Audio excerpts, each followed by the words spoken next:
Hi, I'm Ron Paulk, designer of the Smart Wood Shop, the Paulk Total Station, the Paulk Workbench, the Paulk Miter Stand, the stand-up desk that I'm at here now, and a lot more. So I have to build myself a new total station, which I've mentioned before. For those that have been following my channel and following the long process of building Smart, the small mobile awesome molding toolbox, the original prototype Paulk Total Station that I have used to death went with art. The person that wanted it, the trailer wanted my benches. So I have had to go through and build out and work with a cobbled together fixture, on another bench, and that's what I'm doing now. In fact, I'm going to have to use that to build the new total station. But I'm very antsy to get the next total station built. Of all my benches, it is my number one bench. When I go on a job, it's the first bench to get set up and the last one to get tore down. It is my all-in-one. It does everything, and I only get out the other ones when I need more real estate or I'm working on bigger projects. What I'm doing is, I had no intention of making any changes to the total station. For me, the way I work, it was absolutely perfect. But I've been pestering FastCap for years to make a change to their best fence.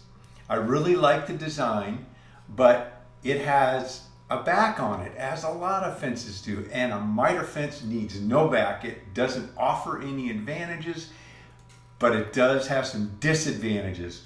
If you're a finish carpenter and you're working with 16-foot goods, base molding and crown moldings, occasionally that stuff will have a little bit of a camber or bend to it, and you just need the miter right. And so all you need is a little bit of material on either side of your miter saw fence, the fence that's on your saw, it tight to that, and you're going to get a very accurate cut.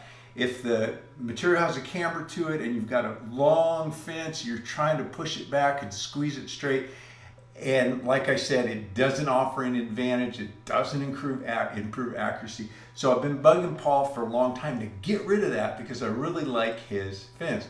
Well, they're working on it. This is a 3D printed, so this is plastic, of course, just a little sample piece for me to look at and see what I think. And it is essentially their fence, which again would be extruded aluminum. And it's got the area here to put the tape measure in and then stick it down with their double stick tape. And there's the T-track. Instead of being a lip on the back with this T-track on the back, it now is flat in the fence. And with this, I can now use this in my total station. And in the very first total station, I had actually went to Paul and said, hey, I want to do this and like it. And anyway, it didn't happen. Now, this still may not happen. Their best fence sells really well, and for them to change it, they don't want to change it, have two versions of it. So my goal is to, at some point in the future, a year from now or something, whenever they get the extrusions done, for this to fit in my total station. And I'd like to put together a Paulk total station kit because I need 4 pieces. I need 2 short pieces, one for either side of the saw that's permanently mounted, and then 2 longer ones that would attach and fit inside the bench, just like the wood ones that I made. In fact, that's what I did. I just made wood versions of this. Well, what I want to do to the total station, which again will not improve it from how it is now, except I want that I could build it and build a shop version of this. And then if this ever comes out, I could get this and remove those and just drop these in and attach them. So I'm paying attention to all of this, and I'm going to design the little extensions on either side here to match this, and then the long extensions to also match this. And so I'm going to still again build these out of ultralight ply. And one other change I'm going to make for now for the shop built version is, instead of making my own T-track out of wood like I did with my first total station, I purchased some T-track and I'll give you a link to when I build it, I'll give you a link to the track that I got. Really nice stuff. It's 7/16 tall, 3/4 wide. It's probably a millimeter version, but that's what it measures on my tape. And then it takes a hex head bolt, slides right in it. It works great. So I'm going to use that instead of making it out of wood. Hopefully it'll be a little smoother and just easier to build, and it's not that expensive to buy that stuff. But I do want to keep it a shop-built fence because this, extruded aluminum stuff, is not inexpensive. And so some people won't want to drop the hundreds of dollars it would take to buy this aluminum track to do it. So it'll be an either or, so you can build it out of wood in the shop, or you can, if this ever gets on the market, you could purchase it. And you could do the same thing I'm going to do. You could build the fence, build the total station, and build your own shop version. And if you decided the aluminum would be an advantage to you, one of the advantages, I think, I built, a pretty cool stop that's very adjustable and works really well. This is, again, a 3D printed version of theirs. I'm talking with them about some modifications to this, and I'd like to see it out of aluminum, but it's got the little crosshair, so when it slides up and down in this track, if you can see that there, whoop, got it the wrong way. When it slides up and down in this track, again, this is a plastic printed one. It will, this tape measure is blank, but it would have the numbers on it. And so, that's a little more sophisticated than what you can build in the shop. But I'd like to see this, a couple of adjustments to this. So I'm still working on that with them. And I'd like to see this be out of aluminum as well. On the current one, it's very similar to this, and it is made out of plastic. So I'd like to see an aluminum bar and some micro adjust to it, but that may or may not happen. This is all future stuff, and when you're developing tools that you're going to mass produce for the market, you go through prototyping. It's very expensive, costs tens of thousands, if not hundreds of thousands of dollars for these guys to get this stuff ready for market.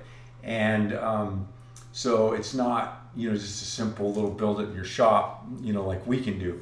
So anyway, this may not come to pass, but we got as far as getting a 3D printed kind of a replica of what the right direction, and I think that the fence itself is great. So anyway, may or may not see that, but I think it's exciting that we're working on it. And but in the meantime, I'm going to finish this up, and I am going to then go down to the shop and build it.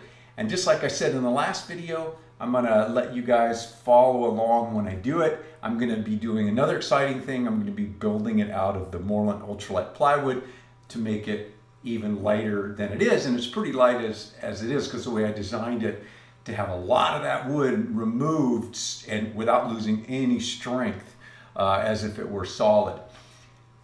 There's one other change I'm going to make to it, and that is that I'm not going to have the table saw hanging off of it anymore the way that the current total station is. Because I've gone to the big saw stop, I just don't physically want to lift it and carry it. It's got wheels on it, and I'm having just a great time just popping it up in front of my bench. So that'll be different. So probably what I'll do is, I'm not sure if I'm going to make plans for these or not. If I do, that'll be future stuff.